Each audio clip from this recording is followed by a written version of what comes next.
You won't believe. Family disowned me because I stopped financing my sister, so they sold my car that they bought me earlier and wanted to make me pay her education. I'll never forget the day my parents told me they were done with me. Not in a subtle, passive-aggressive way, they announced it loud and clear, as if the neighbors needed to know what a terrible son I was. It started with my sister, Isabella. She's 17, smart, and ambitious, but also entitled in a way I can't really describe. For the past 2 years, I've been paying for a lot of her stuff: new clothes, a fancy laptop, extra tutoring. My parents had the idea that since I was making good money at 22, it was my job to make sure Isabella had everything she wanted. I didn't mind at first. I love my sister, and helping her felt natural. But over time, the demands grew. Suddenly, it wasn't just about helping her out here and there. I was expected to pay for her college. That's when I drew the line. College is your responsibility, I told them. I've helped enough. I need to save for my own future. That one sentence unleashed hell. You're abandoning your own sister? My mother screamed. After all we've done for you? Then my dad chimed in. You've always been greedy, haven't you? We should have known we were raising a selfish son. What a mistake you turned out to be. That stung more than I thought, but what came next was worse. If you won't help Isabella, we'll make sure she gets what she needs, my father said.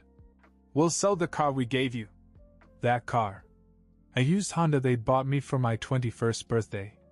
I was supposed to be forever grateful for it, apparently. The thing is, the car was registered in my father's name. I knew I had no legal claim to it, but the idea of them taking it to pay for my sister felt like a slap in the face. I tried to reason with them, but it was no use. A few days later, I woke up to an empty driveway. The car was gone. When I confronted them, they didn't even bother to hide it.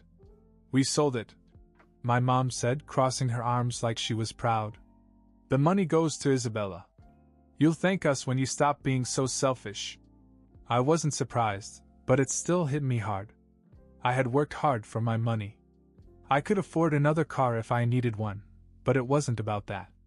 It was the principle. It was just the beginning of the madness. I thought losing the car would be the worst of it, but I was so wrong. After the car was gone, I decided to keep my head down and let things blow over. Maybe they'd realize how unfair they were being and come around. But that didn't happen. Instead, things escalated. A few nights later, during dinner, my dad dropped the bomb. We're tired of you living in this house and thinking you can dictate what you will and won't do, he said. You're going to help pay for your sister's education, all right? My fork froze in the air. I told you I can't. I've helped enough already. College is your responsibility, not mine. You're 22. You have a job. Do you think we raised you so you could hoard all your money while your sister struggles? My mother snapped. She's your family. You don't get to just say no. The way they talked, it was like I wasn't even a person, just a wallet with a heartbeat. I looked at Isabella, hoping for some sign that she felt bad about all this, but she just stared at her plate like she was waiting for dessert. I'm not paying for college, I said again, trying to stay calm. I've done enough. You can't keep expecting me to fix everything. My father slammed his hand down on the table. If you're going to live under our roof, you're going to do what we say. Either you contribute to Isabella's education, or you can pack your bags and leave. This hit me harder than I wanted to admit. I'd been saving up to move out, but I wasn't quite there yet. Rent in this city wasn't cheap, and I didn't want to blow all my savings on a rash decision. But the idea of being kicked out for refusing to support my sister's life was unreal. The worst part? Isabella finally spoke up. I just don't understand how you can be so greedy, she said, looking at me like I'd killed her puppy. I'm your sister. Don't you want me to succeed? Something inside me snapped. I've helped you for years, I said, my voice sharp. I've paid for more of your things than I can count. But it's never enough for either of you, is it? You take and take, and then you call me greedy when I say no? Unbelievable. My parents didn't even flinch. My dad just repeated the ultimatum. If you don't do your part, you're out. This is still our house, not yours. I agreed to contribute. Not because I wanted to, but because I needed time to figure out my next move. I told myself it was just a temporary concession. But the next day, they hit me with another surprise that made me angrier than I thought possible. The morning after our explosive dinner, I woke up to a text message from my dad. It was a simple message. Family meeting. 10 a.m. living room. I already had a bad feeling. When I walked in, they were all there, my parents on the couch, Isabella sitting cross-legged in the chair. My father didn't waste any time. We've decided on a fair amount for your contribution, he said. I frowned. What contribution? For Isabella's college fund. He replied as if it were obvious. You agreed to help. I couldn't believe it. You mean after you sold my car without telling me? My mother rolled her eyes. We did it for Isabella. Don't make it sound like punishment. You're still living under our roof, eating our food, using our utilities. It's the least you can do. Okay, I said carefully. What's the amount? $10,000. My father said. I actually laughed out loud. You're kidding, right? $10,000? Where am I going to get that? You have savings. My mother said matter-of-factly. You always talk about how responsible you are with money. Now is the time to prove it. I couldn't believe what I was hearing. So let me get this straight. You want me to hand over 10 grand for Isabella's college fund on top of everything else I've already done? Yes, my father said firmly. And you're going to do it by the end of the month. I stood there, staring at them, waiting for one of them to laugh or say they were joking. But they just stared back at me as if this was the most normal conversation in the world. Isabella, for her part, didn't even look embarrassed. She just sat there scrolling through her phone like it was no big deal. This isn't happening, I finally said. There's no way I'm giving you $10,000. You agreed to help. My mom snapped. Help, yes, I said. But this is insane. Do you even hear yourselves? You're treating me like a walking ATM. My father stood up, trying to look impressive. You'll do it or find somewhere else to live. I couldn't hold it in anymore. Fine. You want me out? I'm out. You won't see a penny from me. Then I turned to Isabella. And you? Don't ever ask me for anything again. If that's what family means to you, we're done. The room fell silent. My father's face was red, my mother was furious, and Isabella just stared at me as if I'd betrayed her. But I didn't care anymore. I packed a bag that night and left. I didn't even know where I was going. I just drove until I found a cheap motel on the outskirts of town. The next morning I woke up to a series of texts from my parents, calling me ungrateful, selfish, a disgrace to the family. Isabella had also texted me, saying she was shocked at how greedy I was. I blocked everyone except my grandparents. They were the only ones in the family who ever treated me like I mattered. That afternoon I went out and bought a new car. A better one, actually a sleek Toyota Camry that I'd had my eye on for months. It was the first time in years that I'd spent money on something just for me. It felt like freedom. The day after I bought the car, I finally started to feel like myself again. I drove around town with the windows down, blasting music and trying to let go of the chaos my parents had thrown at me. I had no intention of going home or talking to them anytime soon. But later that night, as I was about to get dinner, my phone buzzed with a message from an unknown number. We need to talk. It's important. It didn't take a genius to figure out it was my dad. I ignored it. A few minutes later, another text arrived. I'm serious. There's something you need to know. I rolled my eyes and put the phone down. Whatever guilt trip he was planning wasn't going to work. The next morning, I found an envelope slipped under the door of my motel room. There was no name on it, just my room number scrawled in black marker. I opened it cautiously, expecting a passive-aggressive letter or a demand for money. Instead, I found a single piece of paper. It was a bank statement. My dad's name was at the top, and at first I couldn't figure out why he'd sent it to me. But then I saw the transactions. It wasn't just my car that had been sold. There were deposits from what looked like multiple sources. My parents had liquidated things. Furniture, jewelry, even some tools from my dad's workshop. The total added up to more than $25,000. But that wasn't the shocking part. At the bottom of the statement was a withdrawal for almost the entire amount. The recipient was a name I didn't recognize, Ethan Calloway. My stomach sank. Who the hell was Ethan Calloway? And why had my parents given him all that money? I went straight to my grandparents' house. They welcomed me in like nothing was wrong, and for the first time in days, I felt like I had someone on my side. Over coffee, I showed them the bank statement and asked if they knew anything about it. My grandfather squinted at the paper and shook his head. I don't know any Ethan Calloway. Did you ask your parents? I snorted.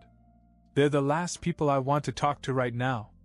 But they slipped this under my door, so they clearly want me to know something. My grandmother's face darkened. I'd be careful if I were you. Your father has been hiding things for years. He's not as honest as he pretends to be. What do you mean? I asked, leaning forward. She hesitated, looking at my grandfather as if she wasn't sure how much to say. Let's just say he's made some questionable choices in the past. He's lucky your mom always had his back. It wasn't very comforting. Before I left, my grandfather told me something else that stuck with me. If they're trying so hard to drag you back in, it's because they need you for something. Don't let them manipulate you. I didn't know what to believe anymore, but I was sure of one thing: my parents weren't done with me yet. I couldn't stop thinking about that name, Ethan Calloway. Something about the whole situation felt wrong. Why would my parents sell everything, including my car, just to give $25,000 to a stranger? I didn't want to confront them, but curiosity got the better of me. I called a friend of mine, Ben, who works in real estate and has a knack for finding information on people. I sent him the name and asked if he could dig up anything. A couple of hours later, Ben called me back. Got something weird, he said. Ethan Calloway's registered address is about an hour out of town. He's in his late 20s, no criminal record, but here's the kicker: he has the same last name as your dad. I froze. What? Yeah. Same spelling and everything. I thought it might be a coincidence, but it's not a very common last name. I hung up, my head spinning. If Ethan was related to my dad, why had I never heard of him? And why were my parents secretly giving him so much money? Against my better judgment, I decided to go to the address Ben had found. It was a small house in a quiet neighborhood, nothing fancy. I sat in the car for a while, debating whether or not to knock. But then the door opened and a guy came out. He was tall, maybe late 20s, with dark hair and sharp features that looked eerily familiar. He saw me sitting in my car and raised an eyebrow, like he was trying to figure out if he knew me. I got out and walked over to him. Ethan? I asked. Yeah. Who's asking? I'm Austin. My dad is Marcus, he said, finishing my sentence. My heart sank. You know him? Ethan crossed his arms. Know him? He's my father. I felt like the rug had been pulled out from under me. What are you talking about? Marcus is my dad. Ethan laughed, but there was no humor in it. Yeah, well, he's mine too. I guess he didn't tell you about me, huh? I didn't know what to say. My father had another son? This guy standing in front of me was my half-brother? Look, Ethan said. I don't know what you're doing here, but if you came to yell at me about the money, save it. Your dad gave it to me because he owes me. It's none of your business. What do you mean he owes you? I asked. He shook his head. I don't owe you an explanation. Talk to Marcus if you want answers. Before I could say anything else, he walked back inside and slammed the door. I drove away, my mind racing. My father had a secret son. He'd been hiding it from me, from my mom, from everyone, or so I thought. When I got back to the motel, I had another text from my dad. We need to talk. Come home. This time I didn't ignore it. I called him, and when he answered, I didn't waste any time. "Who the hell is Ethan Calloway?" There was a long pause. Then my dad sighed. "It's complicated." "No," I snapped. "It's simple. You have another son, and you've been hiding him." "Why?" "You don't understand," he said. "Ethan, he's part of a mistake I made a long time ago. But he's family, just like you and Isabella. That's why I'm helping him." "Helping him with my car and everything else you sold?" I yelled. "You don't get it," he said, his voice rising. "I've been trying to make things right, to make up for the past. But you're too busy being selfish to see the bigger picture." That was it. I'd had enough. "I'm done, Dad. Done with you, done with this family, done with everything. Don't contact me again." Then I hung up. After I hung up on my father, I felt a mixture of anger and relief. I wanted nothing to do with him, or the mess he made. But as much as I wanted to move on, the whole situation kept gnawing at me.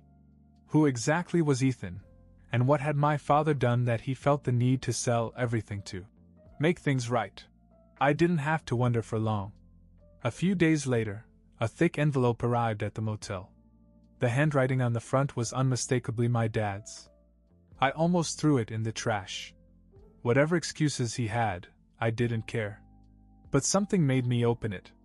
Inside was a stack of papers, a mix of old letters and more recent documents. At the top was a handwritten note. "Austin, you have every right to be angry with me, but I need you to understand. Read this, and then you can decide if you ever want to talk to me again. Dad." I set the note aside and began to leaf through the papers. The first was a faded handwritten letter from over 20 years ago. It was from Ethan's mother. "Marcus, I'm writing because I think you deserve to know. I'm pregnant. I didn't plan this and I'm not asking for anything, but I thought you should have the choice to be involved." The letter went on, but I could barely process it. My father had known about Ethan from the beginning and had chosen to ignore it. The next documents were old court records. Ethan's mom had apparently tried to get child support when he was a toddler, but my dad had fought it and won. It looked like he had convinced the court that he wasn't Ethan's father. But the most shocking thing came at the bottom of the pile, a recent paternity test. My dad had finally taken the test, and of course it confirmed that Ethan was his son. Beneath the test results was another note from my father. "I should have done the right thing years ago, but I was too selfish and scared. Ethan's mother died last year and he reached out to me. I'm trying to make up for what I did, but it's not enough. I can't expect forgiveness, but I had to try." I sat there staring at the papers, feeling like my world had been turned upside down. My dad had built a life for himself, pretending Ethan didn't exist while Ethan and his mom struggled on their own. And now he wanted to fix everything with money, my money too. My phone buzzed, pulling me out of my thoughts. It was a text message from Isabella. "I can't believe you're still being so selfish. Dad's just trying to do the right thing and you're making it all about you." That was the last straw. I called her, and as soon as she picked up I let go. "Selfish? Are you kidding me? Do you even know what's going on, or are you just parroting what Mom and Dad told you?" "Dad explained everything," she said. "You're just mad because you won't help." "Help? Isabella, our dad abandoned his own son for decades, and now he's screwing over the rest of us to make himself feel better. And you think I'm the problem?" She said nothing for a moment. Then, quietly, "Ethan is our brother. Doesn't he deserve something?" I couldn't believe it. "You don't get it, do you? This isn't about Ethan. It's about Dad trying to fix his guilt by dragging everyone else down with him. I'm done. With him, with this family, with all of it." Then I hung up. I didn't talk to anyone in my family after that phone call with Isabella. Not for days, not for weeks. I needed time to think, to process everything I'd learned. But no matter how much time passed, one thing became crystal clear: I couldn't keep them in my life. My father's betrayal wasn't just about Ethan. It was about the years of manipulation, the endless demands, and the way he always seemed to twist the truth to suit his own needs. My mother and Isabella weren't much better. They'd gone along with everything, treating me like I was the bad guy for finally standing up for myself. I wrote a letter to my father. It wasn't long, just a few sentences. Dad, I've read everything, and I get it now. You're not trying to make things right, you're just trying to assuage your guilt. You've destroyed your relationships with everyone else to do it, and I refuse to be a part of it. Consider this my last communication with you. I'm done. Austin. I didn't wait for an answer. I changed my phone number and moved out of the motel into a small apartment closer to work. I made sure they didn't have my address, and I blocked them all on social media. For a while I was angry. Not just at my dad, but at myself for not seeing it sooner. But eventually the anger faded and was replaced by something else, relief. For the first time in my life, I didn't carry the weight of their expectations. I kept in touch with my grandparents. They were the only family I had left, but it was enough. They were supportive, understanding, and as disgusted with my father's actions as I was. As for Ethan, I never contacted him again. I wasn't angry with him, it wasn't his fault, but I also didn't see a place for him in my life. Whatever relationship he and my father wanted to have was their business. Isabella sent me a long email a few months later, apologizing for the things she'd said. She admitted that she had been selfish and that she didn't fully understand what I was going through. She asked if we could start over, but I couldn't bring myself to answer. Maybe one day, when she's older and more mature, we can have a real conversation. But not now. My father once tried to reach out to my grandparents. He told them he'd made a mistake and wanted to make amends. They told him to leave me alone. It's been almost a year now, and life is quieter. Simpler. I got a promotion at work, started going to the gym regularly, and even picked up a new hobby, hiking. I bought a second car, not because I needed one, but because I could. It felt good to spend money on myself without guilt or judgment. I don't miss her. Not the way I thought I would. Cutting ties was the hardest thing I've ever done, but it was also the best decision I've ever made. Sometimes family isn't worth the pain it causes, no matter how much society tells you otherwise. Now, when I think about my future, I don't see them in it. And honestly, that's okay.